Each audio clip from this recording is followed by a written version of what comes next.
Debate 93.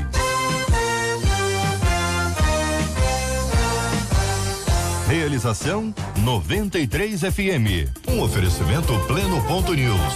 Um olhar diferenciado além da informação.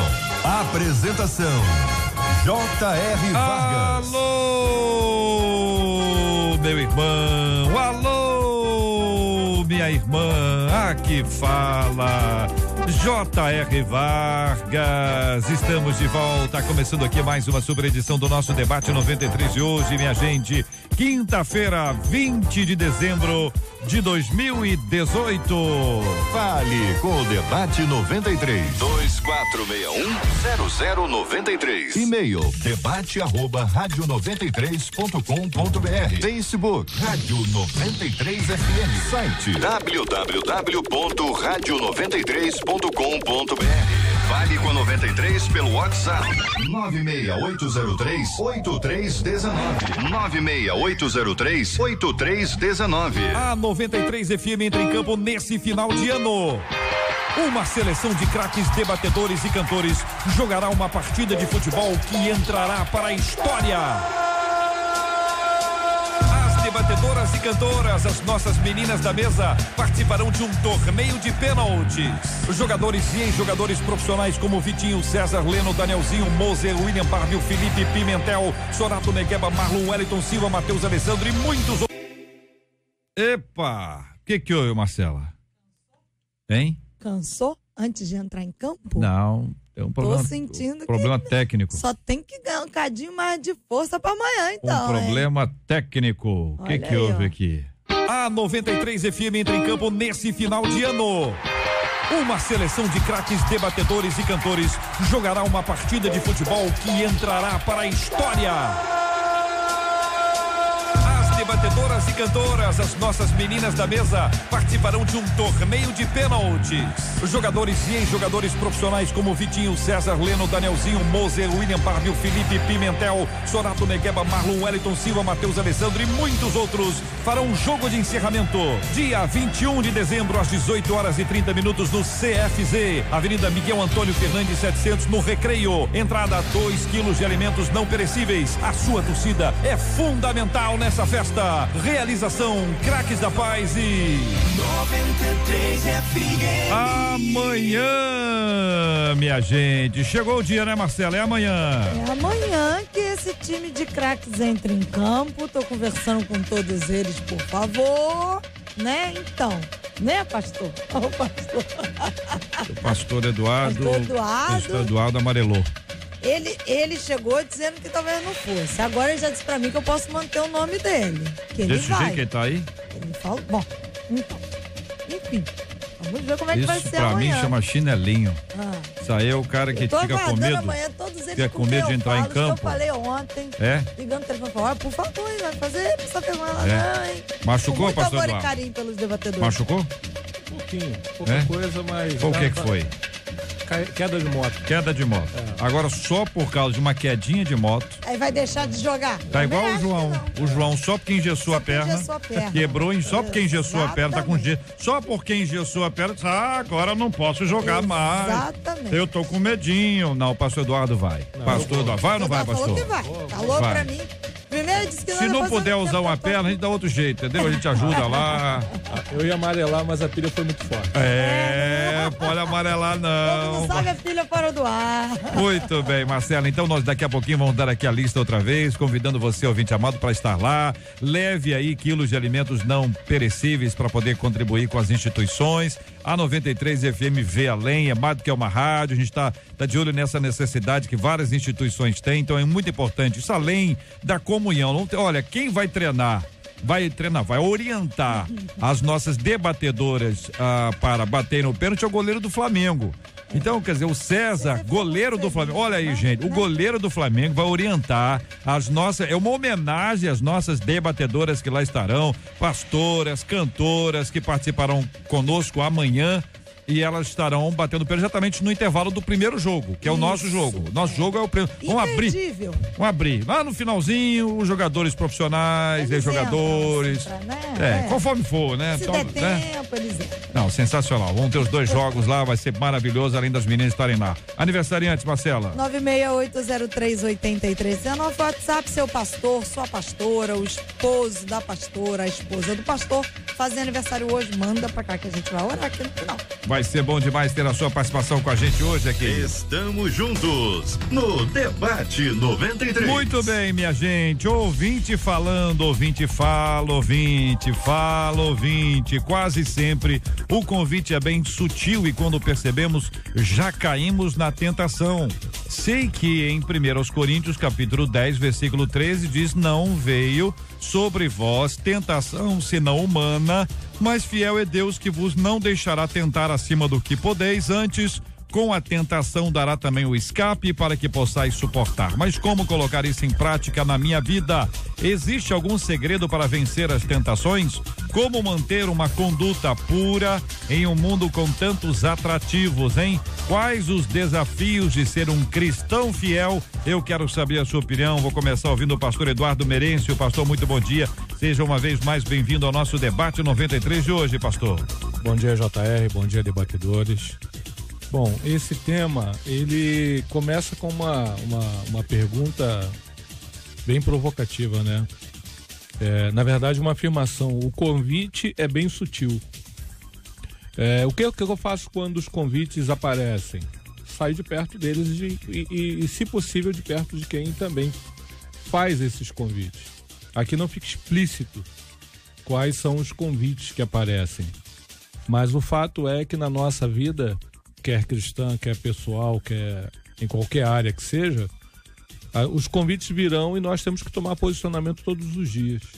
Então, começa a minha parte aqui dizendo em Hebreus 12:1, que diz: portanto, nós também pois que estamos rodeados de uma tão grande nuvem de testemunhas, deixemos todo embaraço. E o pecado que tão de perto nos rodeia. Então, precisamos observar o que é embaraço em nossa vida e tirar isso, né? Nos afastar de todo o embaraço e das pessoas que proporcionam eles também. Pastor Reverendo Júnior César, muito bom dia, seja bem-vindo. E o senhor, pastor, o que pensa? Bom dia, JR, bom dia aos nossos debatedores e também aos nossos queridos ouvintes. Eu entendo, JR, que existem passos a serem trilhados, né? O primeiro deles é a gente reconhecer que não é uma questão de vontade.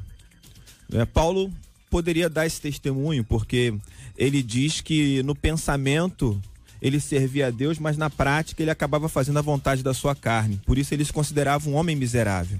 Então, assim, vontade de acertar a gente tem, vontade de fazer o que é certo a gente tem. Mas se a vontade ela é suficiente para impedir a gente de cair nas tentações, aí eu tenho certeza de que não, né? A primeira coisa que a gente precisa fazer é mudar as nossas narrativas.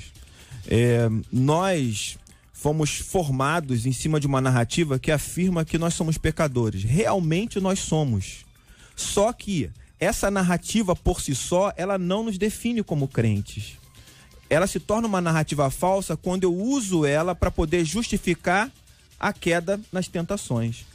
Então, o que a Bíblia afirma é que nós estávamos mortos, mas fomos ressuscitados. Ou seja, nós somos pecadores que estão num processo de santificação. Então, nós não somos mais escravos do pecado. Essa narrativa, ela precisa ser modificada. Nós somos servos de Deus. Então, hoje, a gente tem que dizer para nós mesmos que a nossa vontade tem que ser fazer a vontade de Deus. E o fato de ter uma natureza pecaminosa não pode ser usado para justificar os nossos deslizes. A outra coisa que é importante é a gente construir novos hábitos, né? Nós temos maus hábitos e não dá para você simplesmente abandonar esses hábitos e não colocar nada no lugar. Então nós precisamos desenvolver uma vida com Deus que nos permita substituir hábitos ruins por hábitos bons, né? Meditação na palavra, oração, né? Aproximação de Deus, adoração, comunhão, isso é importante. E a outra coisa que a Bíblia nos orienta também é a mudança de ambiente, porque o próprio apóstolo Paulo diz isso, a gente tem que fugir das paixões. Então, se você está num ambiente que favorece a queda na tentação, foge desse negócio, sai desse ambiente. Então, eu digo que são 3 passos, né, que podem ajudar o ouvinte. Mudar a narrativa, entender que você hoje não é mais escravo do pecado, construir novos hábitos, ou seja, te pega os hábitos que são que favorecem a queda e substitui por hábitos que vão te fortalecer, e fuja de todo e qualquer ambiente que favoreça a queda. Pastor Neemias Lima, muito bom dia, seja igualmente bem-vindo ao nosso debate 93 de hoje, pastor. Bom dia, JR, que alegria. O que pensa o senhor sobre esse Olha, assunto? eu penso, JR, nós temos que ter noção da nossa fragilidade. Ninguém está livre de ser apanhado e cair numa tentação. Nenhuma pessoa. A única pessoa que foi tentada e não caiu em tentação e não caiu no erro foi Jesus. Todo ser humano está sujeito a cair em tentação. Cuidado, você que está em pé, olhe e não caia. Então, a nossa natureza é uma natureza tendente e isso deve nos preocupar e nos alertar sempre. É a famosa história do calcanhar de Aquiles, né, da mitologia. Todo o corpo estava revestido, só o calcanhar, e foi lá que foi alvejado e foi destruído. Então, a nossa fragilidade. Ser tentado não é pecado. Ser tentado não é pecado. O pecado é quando essa provocação dá lugar e a partir dali se pratica uma ação. Uma outra questão que eu queria destacar também é que é a abrangência dessa tentação. São todas as áreas.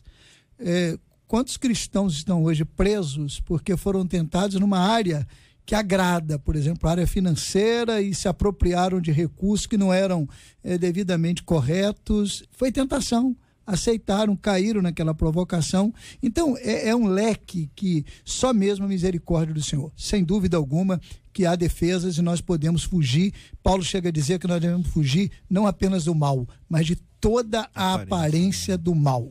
Olha, quando o texto bíblico é apresentado, não veio sobre vós tentação senão humana, ele localiza a origem da tentação, né? A raiz dela.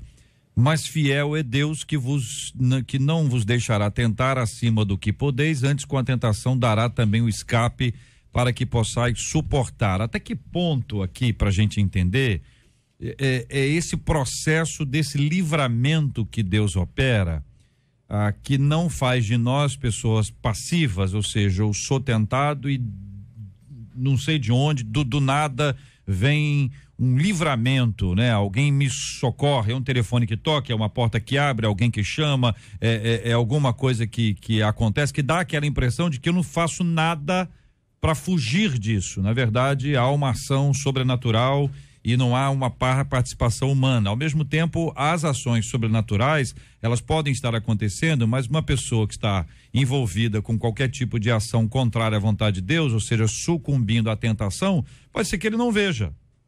Até porque ele tá cego por aquilo ali.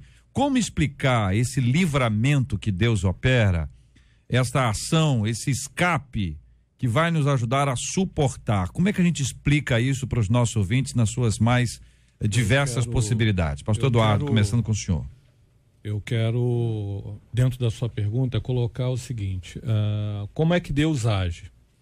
A obra do Espírito Santo, eu sou de uma igreja pentecostal e é muito comum nós pentecostais dizemos, eu quero o fogo do Espírito, eu quero raio na ponta do dedo, quando na verdade a Bíblia diz que a função do Espírito Santo é ser consolador, encorajador, não é? E não é claro que o poder dele é manifesto em nossas vidas. Mas o principal papel do Espírito Santo na vida daquele que está propenso a pecar é dizer, olha, não faça isso. Então, um recurso que eu tenho usado já há algum tempo, em gabinete pastoral, em consultório, é exercitar com as pessoas a capacidade de descobrirem quais são as suas demandas, colocar nomes nelas, colocá-las em lugar de evidência para elas e se obrigarem a lidar com elas todos os dias. No livro de Tiago, capítulo 1, no verso 14, Tiago vai dizer que cada um é tentado quando é atraído e engodado por aquilo que ele não domina, que ele chama de concupiscência, né? Então a primeira coisa que o crente precisa entender é que o Espírito Santo nos alerta de que há um perigo, ele acende o sinal amarelo, ele mostra qual é o perigo, mas nós às vezes, até por uma titularidade de não reconhecer de que tenho essa capacidade de cometer tal pecado, eu não o reconheço e jogo para debaixo do tapete. Então, o primeiro passo para a cura é reconhecer que existe um problema. Segundo, colocá-lo em evidência para que ele me incomode. Aí eu vou ter que lidar com ele. Não é? Como qualquer dor que nós sentimos, nós tomamos um analgésico, para as dores da alma precisamos colocá-las também em lugar de evidência e pedir a Deus que nos dê forças. Todavia, há uma parcela da pessoa em colocar em evidência, em buscar lidar com elas, e aí sim a obra começa a acontecer. Então, quanto mais próximo de Deus a gente estiver, quanto mais na presença dele a gente estiver, mais consciência a gente vai ter das nossas limitações, das nossas fraquezas, dos nossos erros, mais consciência a gente vai ter, mais clareza da nossa humanidade, da nossa fragilidade. Então é como o pastor falou, a questão no texto é que a tentação ela vem e a advertência é que não te conduz à queda diretamente. Há um hiato ali entre ser tentado e ceder à tentação. E esse ato, como o pastor disse, é a ação do Espírito Santo, que você está nele, ele está em você, e ele vai te dar consciência de que aquele não é um bom caminho. Mas a gente às vezes confunde ou enfatiza mais a palavra suportar do que o passo seguinte, né? Suportar significa, na minha ótica, dizer o seguinte, eu não vou cair direto. Tem um momento ali de decisão, né? Mas a próxima palavra usada ali é sair. Então é suportar para que você tenha condições de sair. Não é suportar para você ficar ali na resistência. É suportar para você ir embora, meter o pé, fugir, sair dessa situação de tentação, sair do embaraço. Né? Então a gente às vezes acha que para suportar você tem que ficar ali resistindo. Não é, cara. Sai daí, sai do ambiente, sai. É como se você me colocasse diante de uma padaria. Eu sou fissurado em doce, né? Eu tenho problema com glicose, e se eu ficar numa padaria ou numa confeitaria olhando pro doce, meu filho, então, com dinheiro no bolso, então o vai livramento sair. Aí eu posso deixar a padaria. Sim. Eu posso sair dali. Sim. Eu não estou preso a ponto de não conseguir resistir. O livramento de Deus. Aí vem uma força divina. Há um fortalecimento espiritual, pastor Neemias, a ponto de nos ajudar para enfrentar, já que é uma fraqueza, né? O senhor fez essa menção até no ponto fraco, quer dizer, se esse é o meu tendão de Aquiles, a chance que eu resista é pequena. Mas por causa da ação do Espírito Santo em mim, Deus me dá forças e eu posso aí sim escolher pecar ou não pecar. Eu não estou condenado ao pecado. Uma coisa é você ter a influência do pecado e a mancha dele na sua vida, outra coisa é ser escravo dele. O cristão não é escravo dele, o cristão pode não pecar. Não é que ele não peca nunca mais, né? Ele vai dizer, isso, não faço isso. Ele tem condições de dizer isso, pastor? Tem sim, JR. Para mim tem condições. Deixa eu me dar uma pitada no verso, que para mim o que o verso também sinaliza é que, olha, sobre vocês não veio tentação que não seja humana. Quer dizer, não vem uma força espiritual que você não possa suportar. É uma provocação do inimigo, mas ela tem o seu limite na dimensão humana. Então, é o que Deus garante. Não veio sobre vós tentação senão humana. Porque Deus é fiel. Deus não permitiria que viesse algo acima da sua capacidade de suportar. E ele dá o escape. E aí o escape realmente acontece de várias maneiras que Deus usa. Primeiro, o nosso relacionamento com ele, o Espírito Santo dirigindo a nossa vida. Na relação do homem com Deus em sua salvação, JR, queridos, são 4 etapas. A regeneração e a justificação, o homem não faz nada. Depois a santificação, o homem faz. É a etapa da salvação que o crente participa, a santificação. E a glorificação também não faz nada, ainda está por vir. A regeneração e a justificação já aconteceram no ato da entrega a Jesus como Salvador. Agora a santificação começou naquele dia e vai até a ida para o céu ou até a volta de Jesus. Não é a ida do crente para o céu. Esse processo é um processo em que nós não faremos sozinhos, mas Deus também não fará sozinho em nós. Tem a participação humana. Então, se você pegar todos os versos do Novo Testamento, sobretudo, que trabalham nessa questão, você vai ver que há uma orientação para que a gente fuja do mal, para que a gente lute contra a natureza carnal, para que a gente esforce. A palavra esforço aparece no Novo Testamento. Não é esforço para a salvação, não podemos fazer nada, mas para a caminhada cristã, sim. Uma vez uma mulher disse para mim assim, estava com um problema lá com o marido e tal, e separou, ele optou por uma mulher bem mais nova, e ela disse para mim assim, isso aí não é ele não, isso é o diabo que está nele.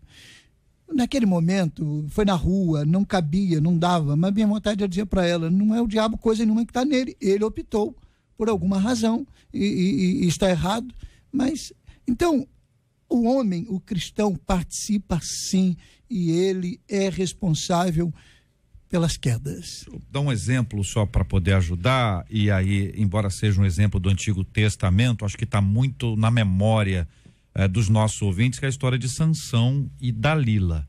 As várias oportunidades que ele teve de romper aquele ato, de estar longe dela, uma vez que é compreensível, à luz do texto, de que havia uma outra intenção dela no processo. Pode ser que ele, no contexto dele, não enxergasse desse jeito. É óbvio, para nós é muito fácil ler o texto todo e saber que vai dar ruim, como o povo fala, né? Mas você tem ali as várias possibilidades de resistência, de sair, de romper com aquela prática, seja a prática que for. A fraqueza é humana.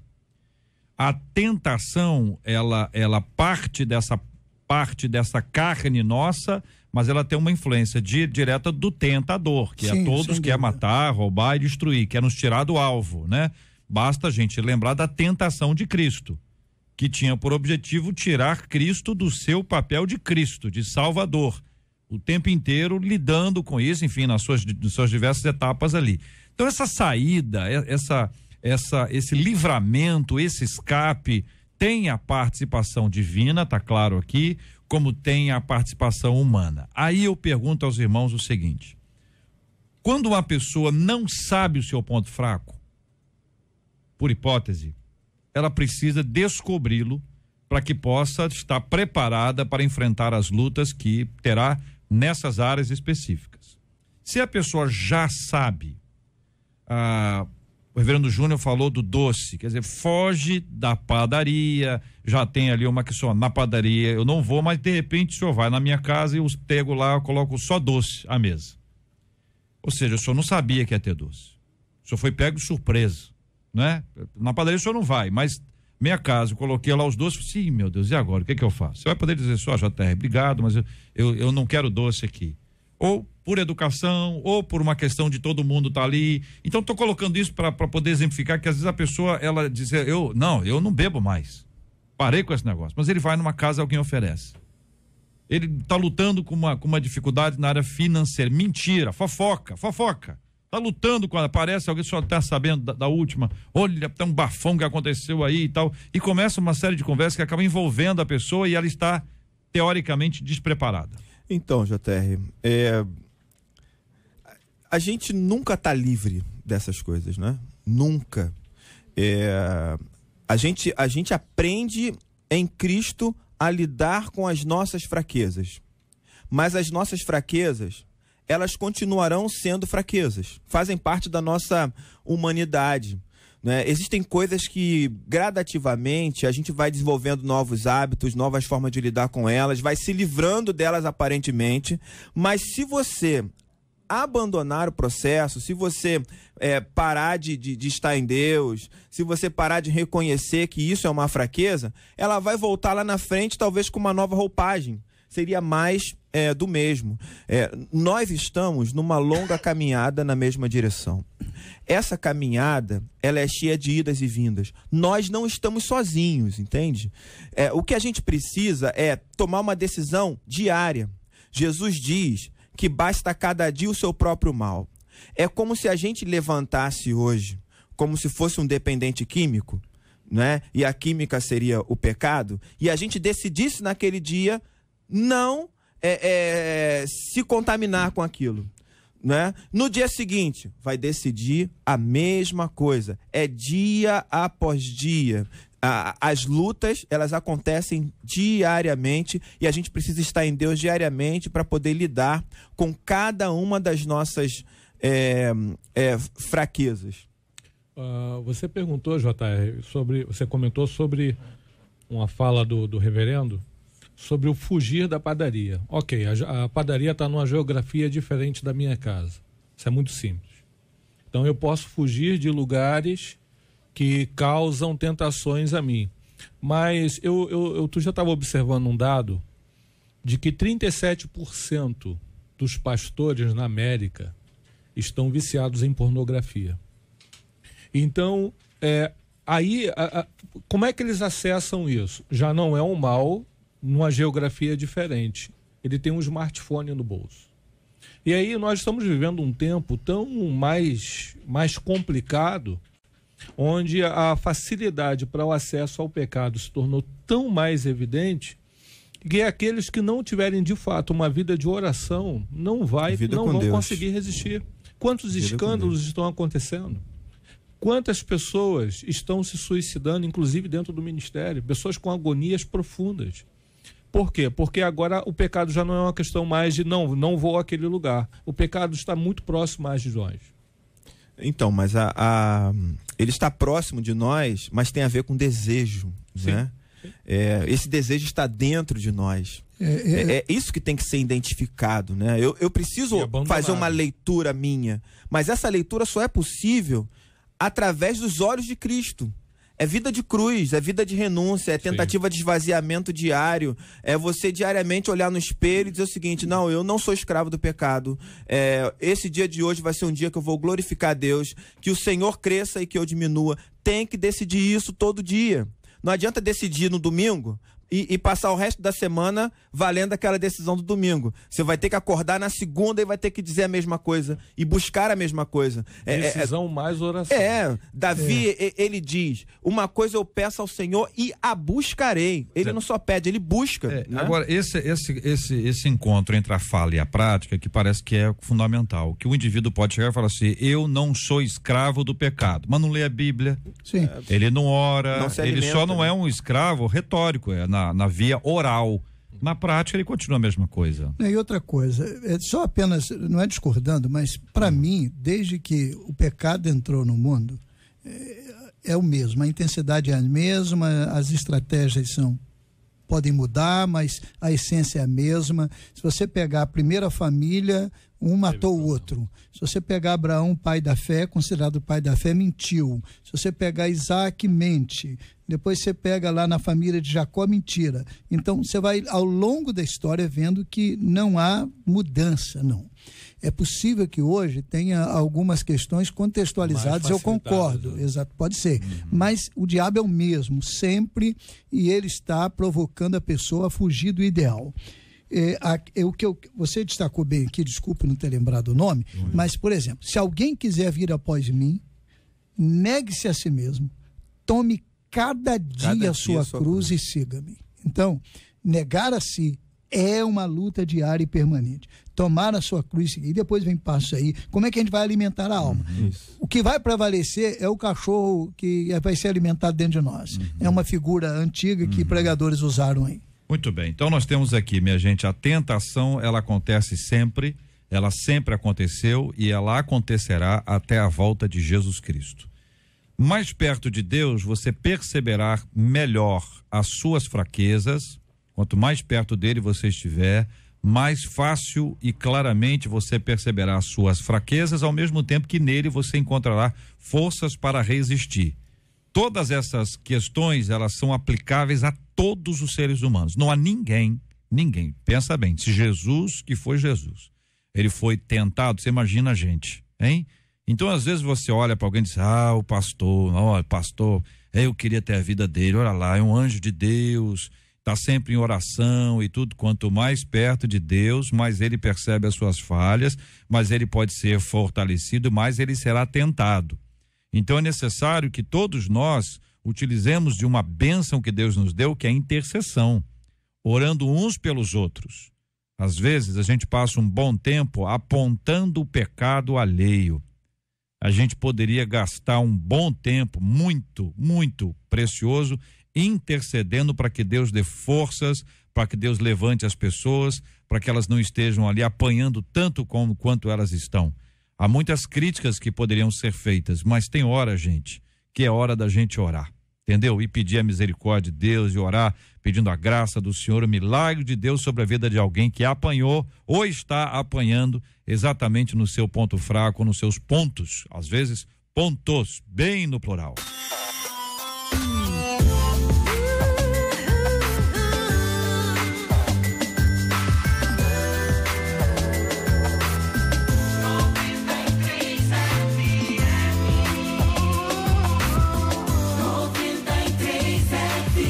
A 93 FM entra em campo nesse final de ano. Uma seleção de craques, debatedores e cantores jogará uma partida de futebol que entrará para a história. As debatedoras e cantoras, as nossas meninas da mesa, participarão de um torneio de pênaltis. Jogadores e ex-jogadores profissionais como Vitinho, César, Leno, Danielzinho, Moser, William Barbio, Felipe Pimentel, Sorato Negueba, Marlon, Wellington Silva, Matheus Alessandro e muitos outros farão um jogo de encerramento dia 21 de dezembro às 18h30 no CFZ, Avenida Miguel Antônio Fernandes 700, no Recreio. Entrada 2 quilos de alimentos não perecíveis. A sua torcida é fundamental nessa festa. Realização Craques da Paz e 93 FM. Olha, minha gente, no time das nossas debatedoras, nós vamos ter lá aquela competição de pênalti, nós vamos ter Vanessa Tanaka, Paola Carla, Eveline, Beatriz, a cantora Beatriz, a pastora Cirlei Figueiredo, pastora Virgínia Estevão, a Exane Alves, missionária Raquel Lima, Edeni, missionária Rosane Oliveira, pastora Carla Regina, pastora Flor de Lis e a nossa pastora Leinha Mendonça. Eu quero perguntar a você, ouvinte, considerando essas, são 13 meninas aqui, são craques, hein? Craques. Talvez até tenha uma surpresa de última hora, mas nós temos aqui com 13 meninas escaladas, elas participarão.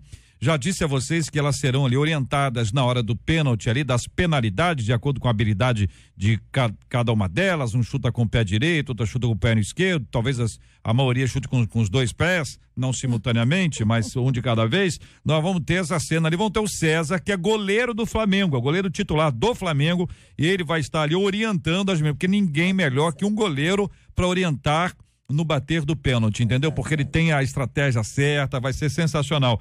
Quem que você acha que vai ganhar, gente? Hein? Quem que você acha? Dá sua opinião aí. Quem você acha que vai ganhar? A Vanessa Tanaka, a Paola Carla, Eveline, Beatriz, Cirlei Figueiredo, Virgínia Estevão, a Exane Alves, Raquel Lima, Edeni, Rosane Oliveira, Carla Regina, Léa Mendonça, Flor de Lis.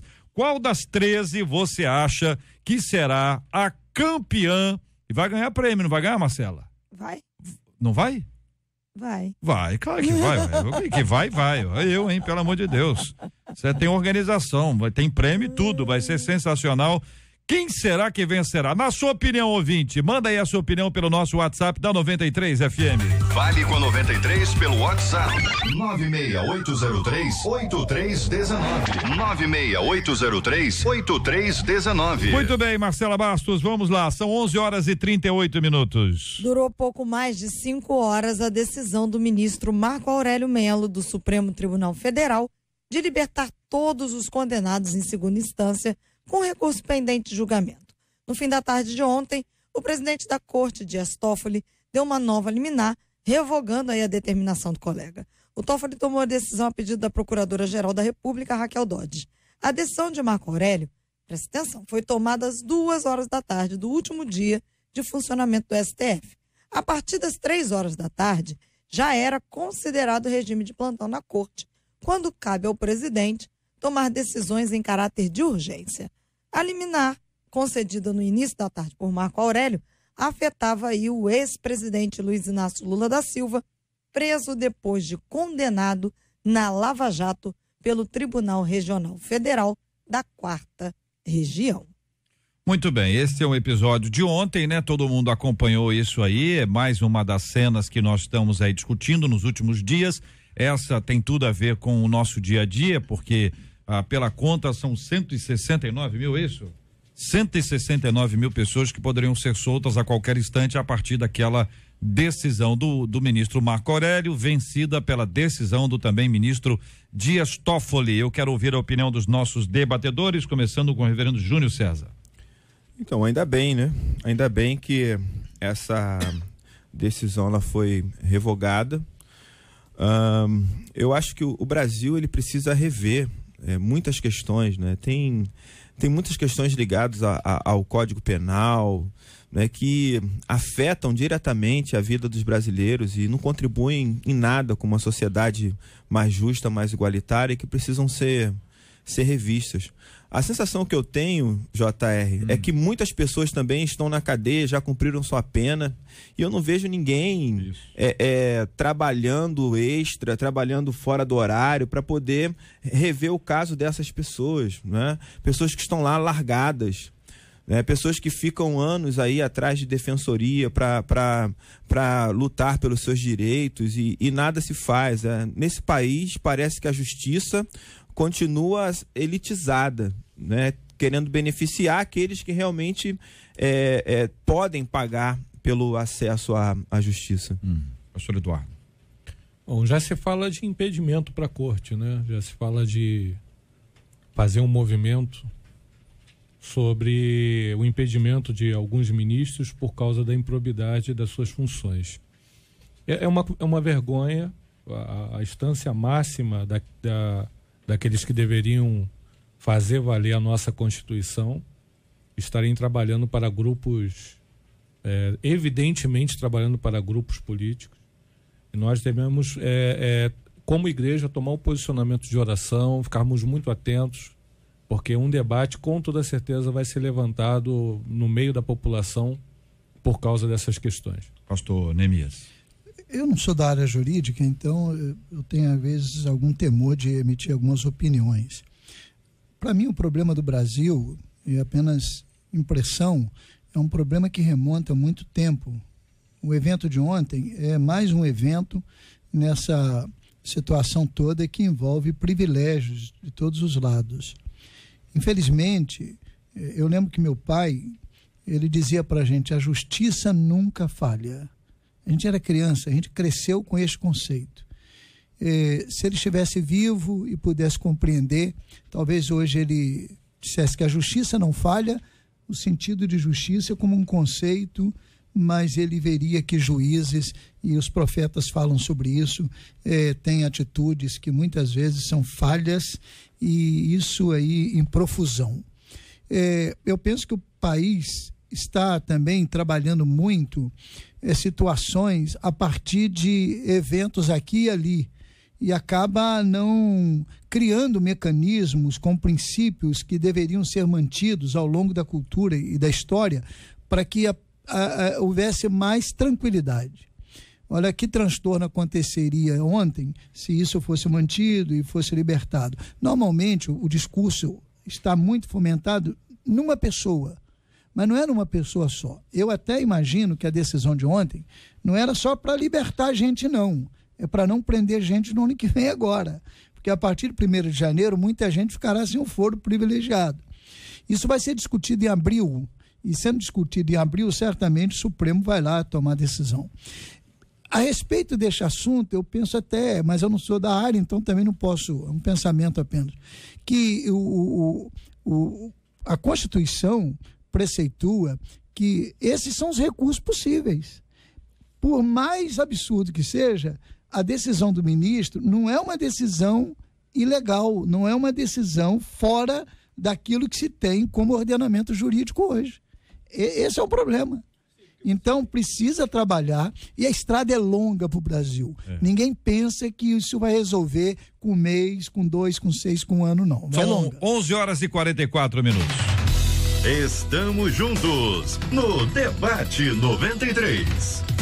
Uma revista alemã, tem um nome aqui, mas eu não sei falar e não vou me atrever a dizer, demitiu Klaas, vou falar só esse primeiro nome aí do alemão, que é um premiado jornalista após descobrir que ele manipulava e inventava fatos em várias reportagens que foram publicadas nos últimos anos. O jornalista, ele falsificou artigos em grande escala e até mesmo chegou a inventar personagens para suas matérias.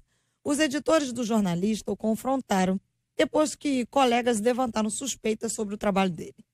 Após negar inicialmente, ele admitiu que tinha inventado informações em pelo menos 14 textos dele na revista, e alguns desses textos eram textos premiados. Como resistir ao ímpeto de usar a mentira como o caminho mais fácil para se dar bem? Queridos debatedores, está aí o nosso assunto. Começo agora ouvindo o pastor Eduardo sobre esse tema. Jornalista premiado que acaba, depois de investigado, confessando que inventou histórias, personagens, porque no jornalismo você tem a fonte, e a fonte ela é guardada a 7 chaves, e nesse caso aqui a fonte era ele mesmo. Uma das grandes ferramentas da democracia é o jornalismo, né? A imprensa livre. Quando um jornalista tão conceituado em um país, ele perde a sua isenção, ele está causando um mal a toda a nação dele. Como resistir a esse ímpeto da mentira? Como nós resistimos a qualquer outra coisa que foi falada aqui hoje, né? É um ímpeto, mas nós, falando aqui estritamente para nós que temos uma fé cristã, nós somos chamados para ter domínio próprio.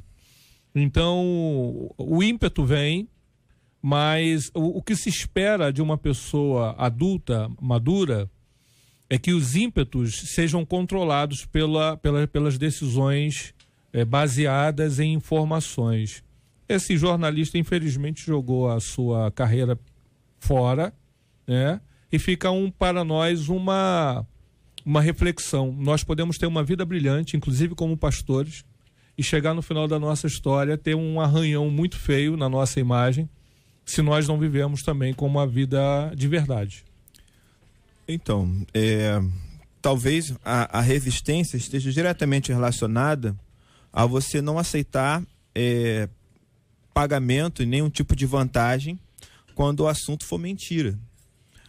E aí eu coloco todo mundo no mesmo barco, né? Porque, por exemplo, todo produto que alguém aceita fazer propaganda, realmente ele proporciona aquilo que é oferecido, tudo aquilo que é falado é verdade. Agora eu vou para o âmbito dos pastores. Final de ano aí a gente vai... muitas igrejas de pastores vão prestar relatórios sobre suas atividades anuais. Todos os dados são verdade, né? A quantidade de visita que se faz realmente é aquela que está ali, quantidade de pregações, aconselhamento é aquilo que está ali, crescimento de igreja. Na realidade, a manipulação para se ter vantagem, eu acho que isso daí é que tem que ser combatido, né? Quando você tem uma imprensa que ela é dita livre, né? Mas que na realidade ela está presa a uma linha editorial, ela está presa a patrocinadores e uma série de coisas, talvez ela não seja tão livre assim, não é? Para falar o que quer. Nesse país a gente não pode falar o que quer, né? Você não pode dizer o que quer, porque você tem você tem o ônus daquilo que você diz. Então, assim, eu acho complicado demais. Eu acho uma coisa extremamente pessoal, que se não se resolver no pessoal, né, vai afetar a sociedade. Eu digo assim que eu não concordo com o que esse jornalista fez, mas ao mesmo tempo eu sei que ele não é o único, né? E que quando eu sou perguntado se li algum livro e para não ficar mal eu digo que li, eu estou fazendo a mesma coisa que ele fez. Entende? Eu estou mentindo para obter algum tipo de vantagem, né? Ou para ter uma sensação de que não, ele é intelectual. A sociedade ela não pode se fundamentar nesses tipos de parâmetros. Olha, veja bem, na história aí da comunicação, o JR deve saber até muito mais do que eu, porque há muitos casos, por exemplo, cartas que são lidas em alguns determinados programas foram construídas e qual o dano disso? O dano, nesse caso, nenhum. Na verdade, estava ali se aproveitando de princípios para ensinar alguma pessoa. O Rubem Braga mesmo admitiu de ter plagiado uma crônica, certa vez, de Drummond, e no Diário de São Paulo, o Jornal de São Paulo, isso na década de 30. E ele disse que naquela época não tinha Ctrl-C, Ctrl-V, ele teve que copiar mesmo, rápido ali, uma crônica de Drummond que tinha saído em Minas, e ele, porque na última hora ele não queria escrever para o jornal, tem uma história toda lá. Bem, agora, o que acontece com o jornalista é que parece-me que aqui não era a utilização de um pseudônimo, que é aceitável e comum e faz parte, não é a utilização de um texto que fosse provocativo para ensinar e ter uma função pedagógica. Ele levantava matérias que mexia com a vida das pessoas e essas matérias eram falsas, ele mesmo produzia. Então tem um sentido diferente.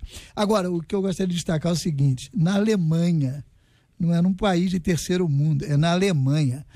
Veja bem como que a natureza humana é igual em todo lugar. Ninguém está isento disso. Na verdade, a mentira, lugar. ela é atraente, né? Ela envolve as pessoas. E quando isso envolve dinheiro, reconhecimento, fama, popularidade, há pessoas que fazem qualquer coisa por isso. Você veja que o profissional, ele jogou fora a carreira. Porque é o seguinte, se antes disso ele escreveu uma matéria perfeita, fez uma reportagem excelente, nós vamos ficar em dúvida. Exatamente. Será que é isso mesmo? Tudo que ele escreveu, tudo que ele fez anteriormente, a biografia dele recebe uma mancha que em muitos casos ela não tem jeito. Isso acontece muito, vocês sabem muito bem disso, pastores que eventualmente, por uma desgraça da vida, meu Deus do céu, eles sofreram uma queda espiritual. Tem gente que diz que o batismo dele não valeu. Quem me casou foi ele, não valeu, vou procurar. Sabe aquela coisa que a pessoa faz? E nesse caso espiritual, a pessoa esquece que o indivíduo que está ali, mas é a bênção divina. Mas a coisa fica tão grave que chega nesse ponto. Então, a mentira, ela chega na vida dos outros, e quando isso envolve dinheiro, popularidade e fama, há pessoas que negociam qualquer coisa. Ele teve a oportunidade de fazer um trabalho belíssimo e deve ter feito durante muito tempo, mas depois, como muita gente, a inspiração passou e aí ele migrou para uma outra via perigosíssima, que é essa via. Isso tem acontecido muito. YouTubers estão vivendo essa luta porque eles chegam no limite deles, mas eles têm que produzir. Porque ontem entrou um menino mais novo, que é muito bom, que ultrapassou, que multiplicou e começa a inventar uma série de coisas. As pessoas que trabalham com fake news, especificamente isso, criam notícias falsas, aí é exatamente isso que as pessoas fazem. A mentira em qualquer nível, ela produz esse tipo de dificuldade, né? Que a pessoa acaba estando totalmente preso a isso. E nessa área de jornalismo, onde você espera isenção, né, pastor? Você espera transparência, informação clara, né? Objetividade. Quando isso não há, o que a gente faz agora? Quantas operações financeiras foram feitas e geraram lucro ou perda em alguns lugares a partir de informação dada numa sexta-feira à noite e mexendo com a vida de todo mundo. Aquilo que chamam de informação privilegiada. Exatamente. E às vezes, além da privilegiada, a provocada mesmo para criar a situação. Proposital. Recentemente no Brasil, era considerado mega empresário, presente em todos os jantares e almoços especiais. X para todo lado. Plantou tudo, X para todo lado, exatamente. E quer dizer, plantou muita coisa que era mentira, e isso trouxe grandes prejuízos. Então é lamentável, triste, o ser humano é o ser humano em qualquer lugar do mundo. Marcela Bastos, 11:54. Os médio empresários vão começar... Começa de novo, Marcela, por favor. Os pequenos e médio empresários vão começar 2019 mais otimistas com a economia brasileira. A confiança para o primeiro trimestre teve uma alta aí de 6,39%, se for comparada com o último levantamento, segundo aponta aí o índice de confiança dos pequenos e médios negócios. E aí a gente pergunta, como está o seu otimismo com relação ao ano de 2019? Na sua opinião, a economia melhora ou piora? O cristão tem que sempre acreditar na melhora? E aí, debatedores? Creio que sim. Eu estou vivendo isso. Estou saindo daqui para uma reunião esperada pelo ano todo, que não acontecia por causa de tudo que o Brasil estava vivendo.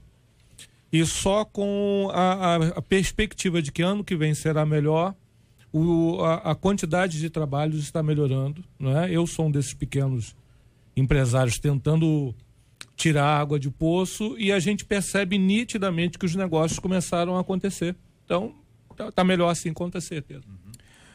Bom, a Bíblia diz que nós fomos ressuscitados para uma viva esperança. E esperança que se vê não é esperança. Então, não só na área econômica, eu acho que em todas as áreas do crente, ele precisa ter esperança. Ele precisa acreditar na melhora e viver um dia de cada vez. Né? Então, o que eu espero de 2019, aquilo que Deus tiver de melhor para mim. Às vezes eu posso até discordar, não entender, mas eu preciso conviver com aquilo que Deus tem preparado para mim. Então eu espero o melhor para mim, para o meu país, para o mundo, né? Esperança sempre, apesar da humanidade. Eu espero dias melhores, eu acredito em dias melhores, eu acredito que Deus vai sempre abençoar e dirigir a nossa vida. Agora, eu não coloco esperança em homem algum, em mulher alguma, em político algum, qualquer que seja. Eu tenho políticos assim, pessoas distintas pelos quais eu tenho assim amizade, respeito e vejo uma performance impressionante em toda a sua vida. Como há casos também contrário. Mas a esperança não está ali. A economia vai melhorar, mas para quem? É isso que tem que definir também. Então é uma área que a gente tem que esperar. Usando uma figura aí do nosso futebol, treino é treino, jogo é jogo. A partir de 1º de janeiro é o jogo. Então, ali é que uma palavra vai determinar, não é? Uma ação aqui vai determinar desdobramentos. Agora, nós temos esperança e temos que lutar por dias melhores. Nesse sentido, eu penso que a nossa grande esperança é trancar, não é? Diminuir, eliminar totalmente, não vai acontecer. Nem os países do primeiro mundo eliminam a corrupção, mas diminuir a corrupção. É muito dinheiro dentro de casa, muito dinheiro escondido. Agora até enterrado, não é? Coisa que a gente ouvia nas histórias dos antigos, de brincadeira. A pessoa escondeu enterrada no terreno e foram descobrir. Então, é muito dinheiro tirado da educação, da saúde, da família pobre, é muito dinheiro tirado daqueles que estão precisando e estão nas contas, estão nos bolsos, estão aí nas fazendas. A esperança é que a gente acabe com isso, e eu creio que a gente pode experimentar, e a partir daí o povo brasileiro lutando e trabalhando em consciência e começar a mudar o quadro. Amém. Muito obrigado aqui aos nossos queridos debatedores. Reverendo Júnior César, obrigado, um abraço, meu irmão. Obrigado, JR, um grande abraço a todos os irmãos da Igreja Presbiteriana de Coelho Neto e um Feliz Natal para todos os nossos ouvintes. Pastor Neemias Lima, obrigado, um abraço. Obrigado, JR, um abraço em todos vocês, a todos também da Igreja Batista do Braga em Cabo Frio, Deus abençoe a todos. Pastor Eduardo Merencio, obrigado, um abraço. Obrigado, JR, eu quero mandar um abraço para minha esposa, um grande beijo, fizemos 11 anos de casados ontem. Parabéns, pastor. E um grande abraço também para nossa irmã Gesiane, que é uma ministra de louvor da nossa igreja, está fazendo aniversário hoje. Que bênção, parabéns. Confirmado amanhã, pastor? Confirmado. Pastor Eduardo Merencio, confirmado no nosso 3 gols. 3 gols. Que isso, hein? Arrasou, pastor. Gostei. Quem viver verá, né? Gosta sim. Gostei. Respondendo É esperança, foco. né? Respondendo a pilha do início do programa. É esperança, tá Foco. certo. Gostei. Muito isso aí, bem, Marcela. determinação. Parabéns. Pastor Elison Marinho de Moura, da Primeira Igreja Batista de São João de Meriti. Pastor Marcelo Almeida, da Assembleia de Deus em Paracambi. E pastor Alexandre de Jesus, da Igreja Cristã Restaurando a Adoração, lá em Nova Iguaçu. Maravilha. Olha, minha gente, nós estamos confirmando amanhã a presença do Vitinho do Flamengo, Felipe ex-Vasco, Moser ex-Flamengo, Fernando jogou nos dois times, o Lennon do Vasco, o William Barbio jogou também no Vasco, o Danielzinho do Fluminense, o César do Flamengo, a arbitragem por conta de Luiz Antônio Índio, nosso querido Índio, tive com ele anteontem, grande abraço, Índio. Também o Marcelo de Lima Henrique serão os árbitros que estarão lá participando dessa festa. E aqui, Marcela Bastos, eu coloquei aqui o nome das nossas queridas debatedoras e perguntei, né, quem que você acha que vai ser aqui a campeã dos pênaltis, e a resposta dos nossos ouvintes até aqui foi: quem vai ganhar será... Eu sou Canela de Fogo. Também, né, com a Canela de Fogo. Flor de Lis tá na frente, hein? Tá na frente? Tá na frente, Flor de Lis tá na frente. Canela de Fogo. Olha, Amanhã a Sérgio gente do encerra. Bocage. Sérgio do Bocage vai estar no gol. Segura, hein? Vai estar no gol. Canela de Fogo. Se prepara, meu querido. O senhor que se ofereceu, ele não se ofereceu? Ele não ligou pra cá querendo?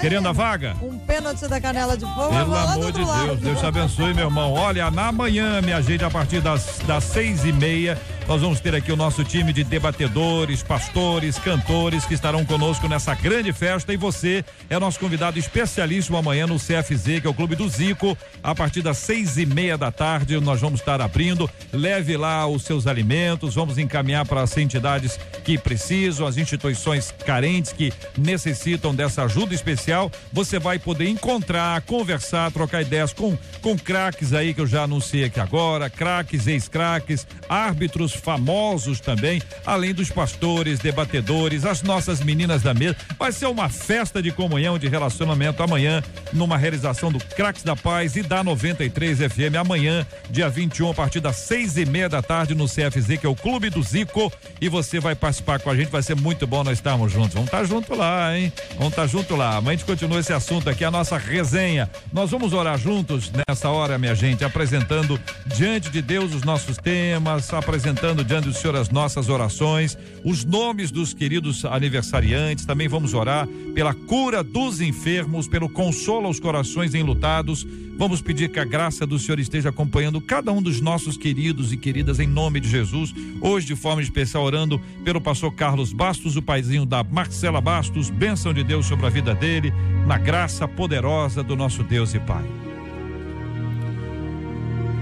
Senhor, eu coloco diante de Ti o pastor Elison Marinho, Marcelo Almeida e Alexandre de Jesus, que completaram mais um ano de vida. Que o Senhor possa derramar mais e mais bênçãos sobre cada um deles. Coloco diante de Ti também o nosso querido irmão pastor Carlos Bastos, que o Senhor venha trazer a restauração que ele precisa, que o Senhor seja o alento, o consolo e a força que ele precisa. Te peço ao Pai também por esse evento, essa confraternização que a rádio vai promover amanhã, que seja um momento de muita festa, muita alegria e principalmente uma grande oportunidade para que outras pessoas sejam ajudadas, não somente pelo poder do Evangelho, pela proclamação da palavra e pela convivência, mas também com as doações daqueles que se comprometerão em ajudar. Te peço pelas pessoas que estão enlutadas, enfermas, que ouvem esse debate e no momento de oração colocam a vida diante de Ti. Eu te agradeço por tudo, ó Pai, em nome de Jesus. Amém. Que Deus te abençoe. Você acabou de ouvir Debate 93.